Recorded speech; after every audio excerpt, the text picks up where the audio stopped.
Sound Blaster, Drive Faster, and the Flight Master. It's spring 1990, and this is Yesterzine. I discovered a new magazine this week, or rather discovered that one I assumed long dead was somehow still in print.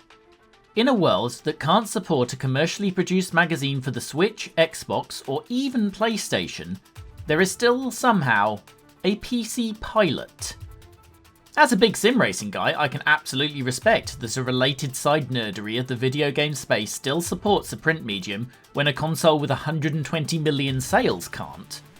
I'm entirely guilty of going extra on my ability to play one specific genre of video game, even if half the time my housemate has beaten me to it. As I write this, predictably the front cover of the current PC Pilot is going large on Microsoft's latest effort, Flight Simulator 2024, a sim whose terrain is so detailed, there are circumstances where you need a near gigabit internet connection just to keep up with streaming it. Because if you were going to store it locally, you'd be the kind of person who had an entire gaming PC and rig just to play one thing. Oh, yeah. But this, of course, is the holy month of December, not the holy month of Crikey Flight Simulator 2024 is Impressive-sember.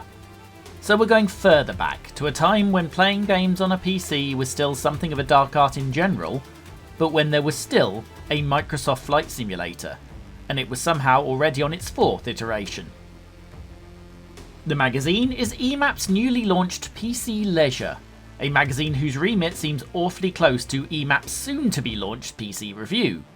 And there's a reason for that. While we've looked at PC Review issue 1 before, that was actually PC Leisure 10, this magazine being a successful quarterly then bi-monthly trial of the concept. It's also the answer to another former Yesterzine question. When the one for Amiga, ST and PC games split into the one for Amiga games and the one for ST games, we wondered what the hell PC gamers were supposed to do. Well, this is the nearest thing to an answer. EMAP being so unwilling to commit to a magazine just for PC games, they let both Dennis and Future ultimately beat them to the punch despite a multi-year head start. Just as the realistic end of simulation is the USP of the PC games market now, it was then. PC Leisure launching into a new world where people might use their beige box for colourful things. It puts it front and centre, comparing 10 different flight simulators as their cover feature. For 1990, the rest of the cover is pretty forward-thinking too. It promises a look at multimedia as the future of entertainment, by which they're going to mean CD-ROM based stuff several years before it was mainstream. They're even further ahead with the other one. 2 years before, as we discovered last month, Maplin apparently invented e-commerce, PC Leisure is talking about downloading software. The phrase software by phone proving we haven't yet quite established the vocabulary. We'll look at this brave new world, play the flight sims of both 1990 and 2024, and discover how you do one of those fancy CD-based interactive movies half a decade before everyone had a CD drive. 1990 is the new 1995, apparently. But first, the news. So what's the big thing in the whole of PC? Well, earlier than you might expect, it is CD-ROM. And we date it immediately by PC Leisure ruling out the possibility of you wanting to play music through your PC speakers. In 2024, the ones connected to my PC are easily the most expensive and capable I own, and I suspect I'm not alone. I also suspect anyone who has a CD-ROM in 1990 has better speakers than most, because they're very, very much the preserve of the high end. This NEC-produced drive is considered compact, to give some idea of that. PCs with them are starting to emerge, led by a familiar face from last month's episode, MicroVTech, pioneers of touchscreen technology. The education specialists are predictably targeting their Hitachi-equipped unit, also a description of your mum, at schools and colleges. As we've already seen, Acorn are getting in on the act with the Archimedes for the same reason. But in companies normal people might buy from, Elenex will also do you one. You'd have to look very hard if you already owned a PC, mind. I've been through this entire issue and there is no advert for any CD-ROM drives on their own. Unsurprisingly, this means the applications so far are commercial. PC Leisure suggests British Airways flight training manuals or the full maintenance details for Renault cars, the kind of thing that absolutely would need a lot of pictures and what passes for video at this point. We're reaching the tipping point though. Comptons are launching an encyclopedia, the kind of thing that would otherwise be 28 very large paper books. This is now so archaic that you might not ever have seen one. For Comptons, think Wikipedia, but somehow less US-centric. They're pricing their CD-ROM disc at £500 to £800. Hilariously expensive of course, but a big saving on a full set of books. Still, that'd change rapidly. We got a compact PC 3 years after this. It came with Comptons as a pack-in. Microsoft's better known Encarta was about £50 at this point. Somehow, this might not be the big long-term news for PC gaming in the news section, because just in the bottom right, there's the semi-unheralded launch of a new product, merely described as yet another sound enhancement add-on. It's the Sound Blaster. If you've heard of one PC sound card, you've heard of the Sound Blaster. They still make them today. In fact, in a neat twist of fate, their really fancy one, the AE7, costs £180. Exactly what the original would have run you in 1990. In Other Computer Manufacturers Are Making PCs, the twin 8-bit titans are trying desperately to remain relevant in a post-8-bit world. Amstrad are promising stronger warranties on their machines, to get a whole 12 months of "we'll service it when we can be bothered." They're also adding £50 onto the cost.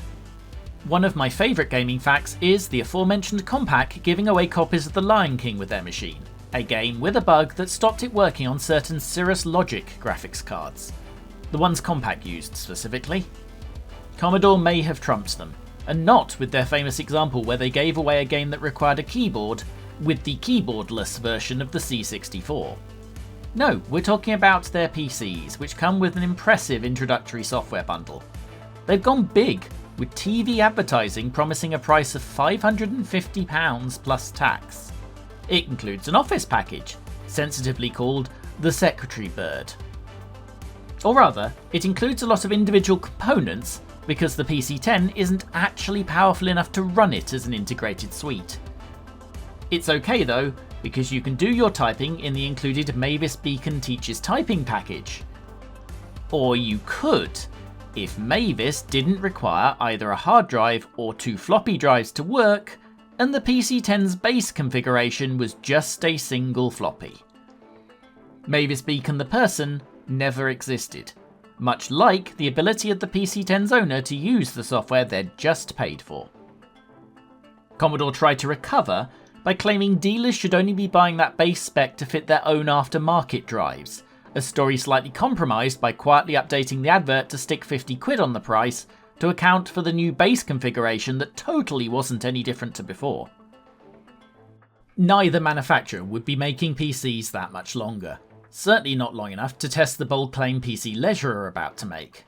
Multimedia, the marriage of compact disc technology to existing PC hardware, is set to cause the biggest revolution in home entertainment since the introduction of the black and white television. Brave, and one I have some sympathy with. This show has long argued that the biggest single change in home gaming since it began is not the PlayStation era, digital distribution, or anyone saving us from any kind of localized video game crash. No, I believe it's this normalization of optical media, which for both consoles and computers fundamentally changes the mentality of game design from account for every single byte you use to storage is essentially infinite. That's not PCL's focus, mind.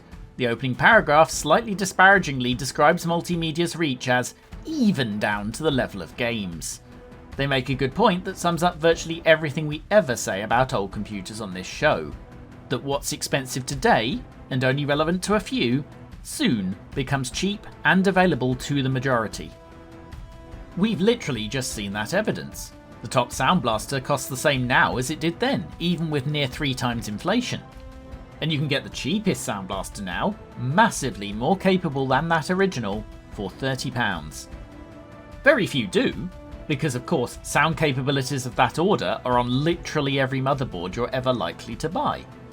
The journalist's original PC cost £3,000, but what's in your pocket most of the time now is orders of magnitude faster than anything in this issue. It's also, with inflation, considerably cheaper than even that gigantic beige Commodore that can't run a typing tutor. What price a 386 with VGA graphics in 5 years' time, they ask? Well, finding something that old to buy in 1995 might be the trick, although in theory Windows 95 would run on it if you could.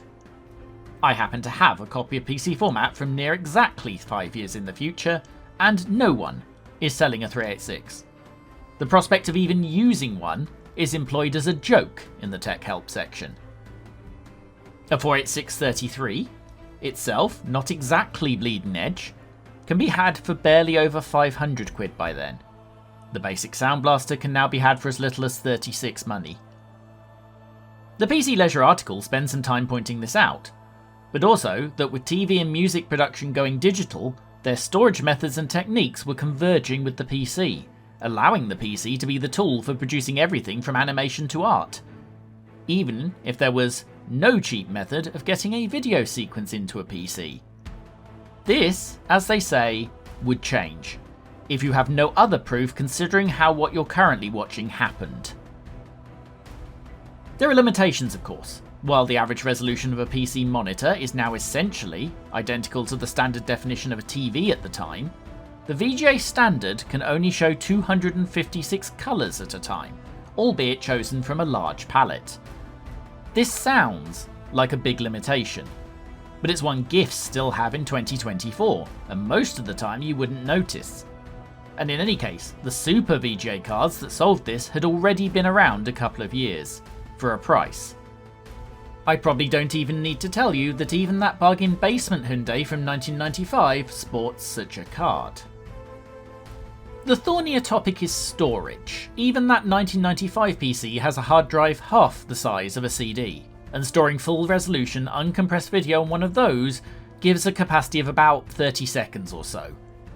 Compression was of course the answer, and still is, but encoding is harder than decoding, and doing so in real time was a way off. Now of course I can capture video in a resolution roughly 5 times that PC, and encode it to a final format, all while barely touching the sides of my PC. Rendering an episode of Yesterzine runs at least twice real speed, even when it's trying to merge all the video feeds together. Back then though, the nearest we got was the promise that some sort of non-real-time solution might just about appear within the next year, likely from Intel. The article inadvertently takes a turn into nailing it at this point, suggesting that all the technologies that are going digital could merge. Telephone systems, watches, calculators, car control systems, cameras, heating systems. Any of this sound remotely familiar to you as you, metrics suggest, watch this on your Android or iOS device? The same physical chips, it says, could be used for varying technologies. Imagine a system where you could direct a radio device plugged into your PC to offload last month's mileage and fuel consumption. The only place that's wrong is its lack of ambition.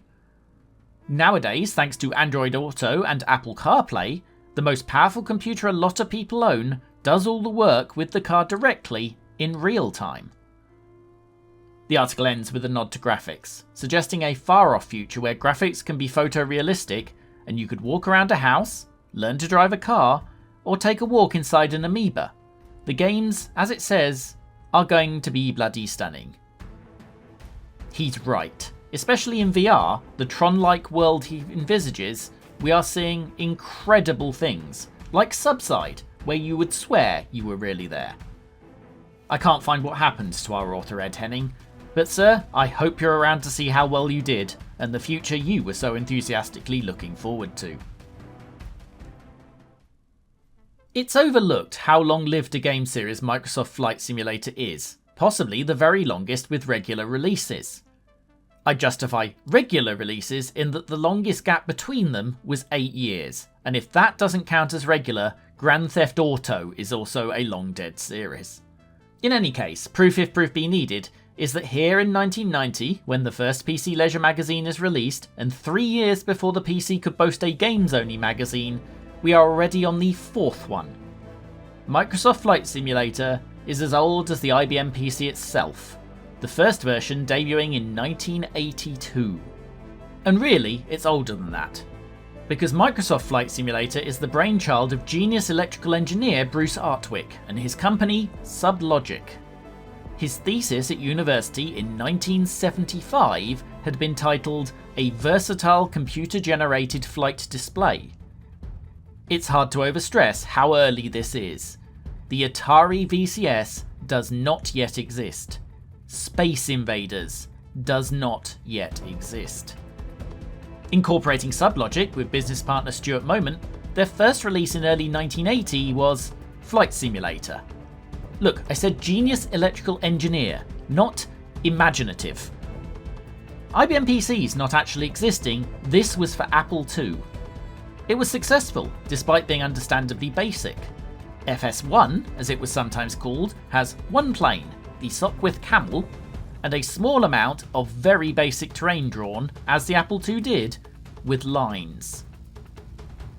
Still, it was notable enough to be reviewed in Steve Jackson's board and tabletop magazine The Space Gamer, where the reviewer described it as the single most impressive computer game I have ever seen. It creates a whole new standard. And they were playing the slightly cut down TRS-80 port. They weren't the only ones impressed, of course. Not only did FS1 become the best-selling game on the system over the next year, it attracted the attention of bigger fish. I'd tried to generate some tension here, but you all know exactly who it was. Microsoft approached them, and an updated version appeared in 1982 as Microsoft Flight Simulator. Although confusingly, the deal allowed Sublogic to port it to a bunch of other machines as Flight Simulator 2, with versions based on that code appearing as late as a 1988 port to the Tandy Color Computer 3. Not half as confusing as what happened next, mind. Microsoft's second version of Flight Simulator, still developed by Sublogic, followed in 1984. It was called Flight Simulator. Brilliant, cheers. Makes researching this stuff just so lovely. What does make it easier is this is now a Microsoft-specific series. There would be no Sublogic Flight Sim 3, and while a few ports were done, notably for Macs, this is basically a PC and eventually Xbox series from here on out. I don't entirely remember which we played and for how long. After a 4-year break, Flight Sims 3 and 4 came out 15 months apart, so let's follow PC leisure and take a proper look at the fourth. Possibly the reason for the quick releases is Bruce left Sublogic directly after the release of the third game. The rights remained with him, and he formed a new company to exploit them, the Bruce Artwick organisation. Like I say, not imaginative. Presumably, by releasing a fourth version with Microsoft quickly, BAO retained more royalties than they would if FS3 had kept selling, because they are very similar looking. The system requirements reflect the time period. It'll run on a near decade-old IBM XT. It requires only 384 kilobytes of memory. Kids, that's kilobytes. Me saying the word kilobytes is more kilobytes than that. The fake Bill Gates was right. 640 kilobytes is enough for everywhere. A hard drive is optional. Nonetheless, you'll have noted this intro is impressive for the time. In a world where obviously you hadn't seen newer games but were interested in planes or aviation, you'd be pretty awestruck. Yes, I told it I had a fancy 386, but the 747 is instantly recognisable, and this is a fully 3D, if simple, world. Unlike the more modern versions, Flight Sim 4 does not try to simulate the world, and includes scenery for 5 cities, all in the US. This, if you can believe it, is Mix Field in Chicago. Restricted as I am to keyboard, taking off is not the smoothest affair, and once airborne I start to figure out why. Flight Sim does not use automatic return to centre for its controls, and also a slightly weird sensitivity system in the same vein, where holding down the key is not holding the stick back, but gradually pulling it further back. You'd adjust very quickly, and we have a very pleasant flight around Chicago. It's entirely manageable, and we even get to have a quick fly past Chicago's skyline from our takeoff point here in Lake Michigan. It's interesting, sure, and in a world where 3D was very much in its infancy, and you happen to know Chicago and recognise these buildings, it'd be incredibly cool. But weirdly, for such a realistic leaning sim, what FS4 lacks is depth. It has an interesting flight school mode and a couple of entertainment options, if you consider crop dusting entertainment anyway, but it's old school. I wonder though, without the attraction of anything your grandfather would recognise as the real world, would you want to play it now? One more version was released by BAO. Reflecting the change in Microsoft's branding, Flight Simulator 5 appeared in 1993 with Microsoft Home splattered over the box. That was then updated to its final DOS and first CD version with 1995's 5.1. The big change here is Flight Sim became one of the first games to allow comprehensive modding. This is a huge thing in games these days. The racing sim guys are with me already. Assetto Corsa is a 2014 game for instance, but thanks to third-party updates it's still supported today. You can drive this year's World Endurance Championship winning Porsche 963 for instance, or even take a kart around my local track in Milton Keynes if you like. A video of that I stuck up on another channel to show people attracted the interest of the track itself, and led to the modeller being invited to come walk the venue and take as many photos and measurements as he needed to improve it. And so too Flight Sim. 1995 is about when normal people start to discover the internet, in as much as people making scenery packs for flight simulators are ever considered normal. This temporal coincidence gave 5, 5.1, and the subsequent warmed over version for Windows a huge library of airports, planes, and places. By then, Microsoft had bought BAO, retaining Bruce at least initially. They forced anyone else who wanted to stay to move to Redmond and started developing the series in-house. Interestingly, the Computer Gaming World Review pins their competition as being Sierra's Pro Pilot. I say interesting because Pro Pilot's initial development was by the now Sierra-owned Sublogic. It gets less interesting from there. The 98 version added helicopters for the first time, support for force feedback sticks and DirectX. 2000 had a massive expansion in scenery, especially airports. 2002 has air traffic control. 2004, the first under Microsoft's Aces dev studio, added a bunch of historic aircraft to celebrate a century of flight. And finally, 2006's Flight Sim 10 was considered a showcase of DirectX 10 and Windows Vista. It was though all getting a little stale, and while Dovetail Games licensed the whole thing, including DLC, for an updated mod-friendly version on Steam in 2014, it was probably wise there wasn't a completely new version until 2020, when everyone suddenly had a lot of free time. Weirdly, this version and the newest one are by Asobo, better known at the time for some surprisingly high-quality Disney games and the utterly depressing Plague Tale series. It worked though. The high-detail Bing Maps-assisted 2020 game holds a 90+ Metacritic and genuinely transforms the series. It's timely we look back at these flight simulators of my youth, because as I write this, Microsoft and Asobo just released the second in their high-tech refresh of the series in Flight Simulator 2024. And I'm just going to go back to our focus title for a second, because that's the last one I've played in any depth until this very week. And now, I'll transfer you to Flight Sim 2024. Blimey. Time's moved on a bit, hasn't it? And not just graphically, although damn hell has it moved on graphically. This real-time startup you're seeing is the game running on Medium, because this is my 4-year-old PC which is also trying to do all the video capture at the same time.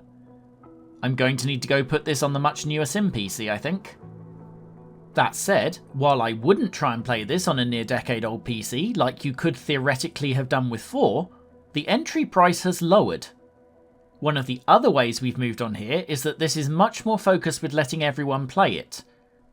Not only is this quite happy to let you control it using a standard grade Xbox controller, you could even play it on a £200 Xbox Series S, and inflation or no, that money was not buying you a machine capable of playing FS4 in 1990. Unlike in 1990 though, you will need a good internet connection. If we flip to some footage from the middle of my test flight from Dunsfold Aerodrome, then you can see the incredible detail in the scenery even still here on Medium. You'd be thinking, how much disk space does this take? And the answer is, more than you have. The install of Flight Simulator 2024 is only 30 gigabytes. But the result of what Microsoft calls a full digital twin of Earth is it streams. A lot. If you were to fly fast and low on a high detail setting, you could in theory need to stream just over 80 gigabytes an hour to keep up. A connection speed of about 200 megabit. Not uncommon, but not universal at all, and so help you if you have a data cap. Luckily in normal use it's closer to 5 gigabytes an hour. It's worth it though. As we bank left and take a look at Dunsfold out the window, you might be thinking it looks pretty familiar. And you'd be right. Let me help. Got it yet? Clue, this is not the only first-party Microsoft game this has appeared in. But back to flying on this. The realisation that since FS4, Microsoft have realised it helps to have a game in your simulation. I'm flying the first part of the incredibly expansive career mode that promises you an almost limitless number of sky-based activities. The intro alone shows everything from commercial aviation to mountain rescue. And of course, being able to fall back on the resources of their parent, Flight Simulator now has the entire world at your disposal. Obviously I've not had time to dig into all that yet, but if it all controls as well as this does, it's going to be impressive. I'm just using the left stick as a yoke, but I'm not having anywhere near the problems I had with 4. This is at least partly because I've let the game provide the assistance it deems appropriate for the control method. I'll leave its performance on foreground of flight sticks to someone else. One genre obsession at a time, please. It does bring back memories though. I was watching an Outside Xbox video by fellow sim racing obsessive Mike Channel, and we share that both of us spent a lot of time playing the early flight simulators with our fathers. Unfortunately, his life went a slightly different way to mine at this point, and his dad is no longer with us. Whereas at the time of writing, mine is in a John Lewis cafe and so is only metaphorically dead. Of course, because his YouTube channel has 2 million and not 2,000 subscribers, he got flown to the Grand Canyon to fly a plane for real to support the release of this game, and I had to wait 5 days for the servers to be stable enough to even start the bloody thing, so there's ups and downs to everything. Nonetheless, even without the nostalgia of hours spent with my dad flying a Sopwith Camel about the place in Flight Sims 3 and 4, this is staying on my PC. I get the sense I can dip in whenever I have 20 minutes and meaningfully advance the career, and it's second only to Google Earth VR in terms of being an excellent way to see places you may never get to see in person. Living in the 90s as we do, we see a lot of interactive movies on this show, mostly from their brief ascendance in the early CD era.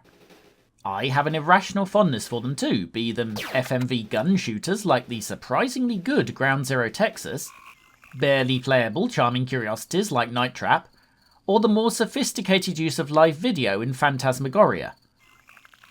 The definition is malleable, and probably excludes that last one. Generally, they are games that rely heavily on pre-recorded video and try to fit such gameplay as they have around that.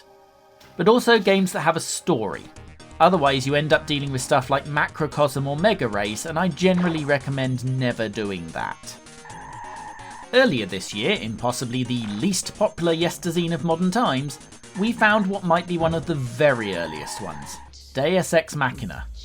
You can tell it's early, because in order to get any sort of sound into it, they provided a separate audio cassette, and also because they couldn't pronounce the title. Deus Ex Machina. Deus managed to drag together such stars as Frankie Howard and Ian Jury to have absolutely no idea what the hell they were doing. We may have another one here. Despite this being the era before CDs, Dynamics, who were on the verge of being purchased by adventure game legend Sierra, present David Wolf, Secret Agent. A game that is very, very keen to show you its cast, which is optimistic of them since none of them will ever actually speak or be rendered in more than 16 colours, this being a floppy disk game that only supports EGA. Other than speech, one of the other things we're going to be missing is conversation options. All the lengthy non-interactive sections will be just that, presented mostly in static text conversations. There won't even be any Fallout-style inconsequential reply choosing to be done. We ponder this as Wolf tests a new hang glider for some reason, causing the game to activate some cinematics and then, eventually, some gameplay. This is a simple flight sim where you try to shoot down the other hang gliders. It's okay, I guess, although either the game or my keyboard has an issue where I can't shoot and turn at the same time. I fail. Repeatedly. It doesn't seem to matter though, and it actually seems like you're supposed to, as the enemy's idiot henchman incorrectly believes he has killed you off and rushes off in his boat, which appears to be powered entirely by farts, to tell his boss the good news without doing anything so gauche as checking for a corpse or anything.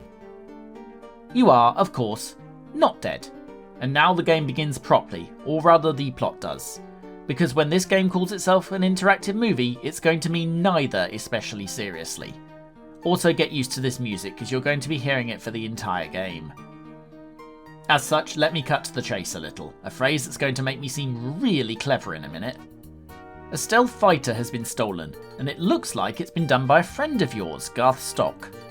They've also kidnapped probable love interest and incidentally aircraft designer Kelly O'Neill, who is, as is traditional, immediately objectified multiple times. As this goes on, we find out they have apparently dropped a fake nuke on the White House, and I yell, "Stealth planes do not work that way." To calm myself down, I take a look at how overexcited the review immediately gets. When the long-promised revolution happens and compact discs become the standard storage medium for computer data, then all games will be programmed this way. Calm down, chaps. For this cinematic extravaganza is about the closest that mankind has yet come to producing a truly interactive movie on those electronic beasts we like to call home computers. We're 10 minutes into this game, and the only interactivity we've had of any kind is that near-scripted hang glider sequence.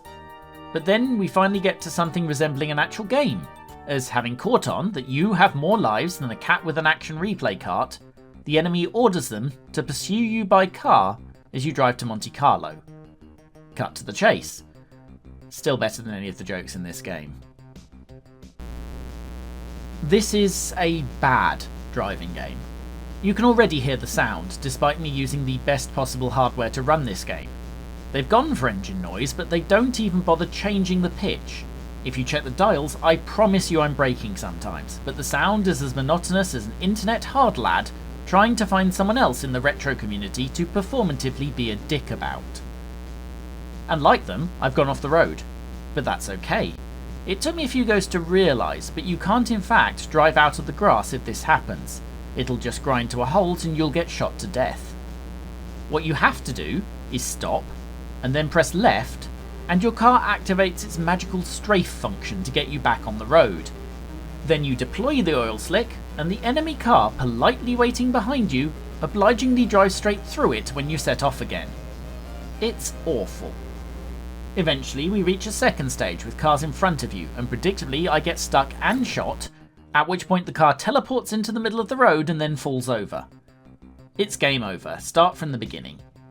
The terrorists fly their stealth fighter up to the White House and drop a nuke, something that is totally possible with how stealth fighters actually work. Meanwhile, with you dead, your boss has tried nothing and he's all out of ideas. The manual for this game is interesting. It ends with an essay from the developers, including this. One of our major complaints as computer game players is the amount of frustration the player must endure for a small amount of entertainment value. A point I would take if I hadn't just sat through 7 minutes of text-based cutscene in order to play possibly the world's worst driving game. What they mean by this though is, you don't have to play through this game linearly. You can skip to any of the action sequences at any time. This reveals that there's a total of 5 of them in the entire game, including that hang gliding scripted sequence and reusing that awful driving section. There are also difficulty modes. I've been playing on the middle one. In the driving game, apparently easy means your steering is done for you, which removes the worst part of the game, but also any sense of that being an actual game. Doing so would reduce the game aspect to the level of the dragons, lairs or sewer sharks of this world, but without their absolutely transformative graphics. And that's the problem with early interactive movie attempts in a nutshell, really. In order to have gameplay, they have to make that trade-off, as we discovered when the Dragon's Lair creators tried to make more of a normal game with Guy Spy. They ended up succeeding at neither, and so is the case here. That driving section looks considerably worse than Test Drive 2, which was already on PC, but is also nowhere near as good. The manual massively bigs up the effort involved, claiming it took them 30 projects and 5 years to feel they could attempt this game, and also that apparently this belaboured James Bond parody is an adult-orientated story containing adult characters with personalities. I've been through it. That's being very generous. They apparently built an entire studio for the purpose, which seems like an absurd overinvestment when that resulted in a few 16-colour bitmaps of their cast. That's nothing compared to the overreaction that is the review though. It gets 3 stars out of 5, already generous for an hour-long game with maybe 10 minutes of basic gameplay in it. But our reviewer, Future the One editor Kieran Brennan, goes even further, saying if you have a Roland sound system and some CPU heft, as I do for the footage you're seeing, you can add 2 stars to the rating, making this a 5 out of 5 game. This collection of 4 iffy minigames and a script that'd be kicked out of GCSE English, which costs £40. To give some illustration, not only is that £100 now, it's nearly twice the price of the 2 5-star games that precede it in the review section. The seminal Indianapolis 500, and well, it's Xenon 2, but even that has more than 10 minutes of gameplay in, probably a better script, and certainly better music. Even Deus Ex is better than this. That was more basic looking, sure, but it did weave a story with some imagination, and it did it while you were actually playing the game. While 9 of your first 10 minutes playing Wolf will be spent sat there like a lemon, 9.5 of your first 10 on Deus Ex will have involved you playing a functional, if basic, game that actually affects what's going on. It is mad that a game that gets its entire audio from a cassette tape has more agency than this does. And it's why I would still suggest playing that, but I can't see you're going to want to play this. I do see what they're trying to do, and games like The Seventh Guest and Phantasmagoria that took the live humans in-game idea and developed it do owe it something of a debt. You'll notice none of those games are by Dynamics. Despite being the pioneers, they never really got to run with it. The game was an aberration in their output. Before Sierra, they'd worked mostly on simulations of sport and war, and that continued. Other than the Front Page Sports series, if you've been paying attention and know my love of a good story loop, you've probably worked out what their highest profile work for Sierra was. It was taking over from Sublogic, developing Pro Pilot. Damn, I'm good. On the back page, if you're watching this around release, it's the end of December 2024, and if this time of year is a shit sack for you for whatever reason, then please access this year's Sub 5000 playlist. Compiled by the Big Red Arrow Club of YouTubers, which counts this channel among its members, it's a playlist of exclusively happy and distracting videos about retro and/or video games that will, at no point, mention any specific holiday occasion. It's your perfect companion if you need to be where the people are not, or are stuck where the people are not. And as always, there's some hidden treats. Notably this year, you can see me show an actual publishing professional what Maverick Magazines did to the One Amiga, previously only available on Twitch. And if you enjoyed the monumental screw-up that was the software component on Commodore PCs earlier, Glenn from Casual Retro Gamer has been trying to repair one this month. Of course, at time of writing, he's still trying to repair it, so the video may not yet exist, but if it does, you'll find it both in Sub 5000 and on his fine channel. I think digging into that, the 2 previous years of Sub 5000, and the back catalogues of everyone involved should take you about a month, which is handy, because this show will return for 2025 on the last Friday in January, and you should be there too. Stay safe out there.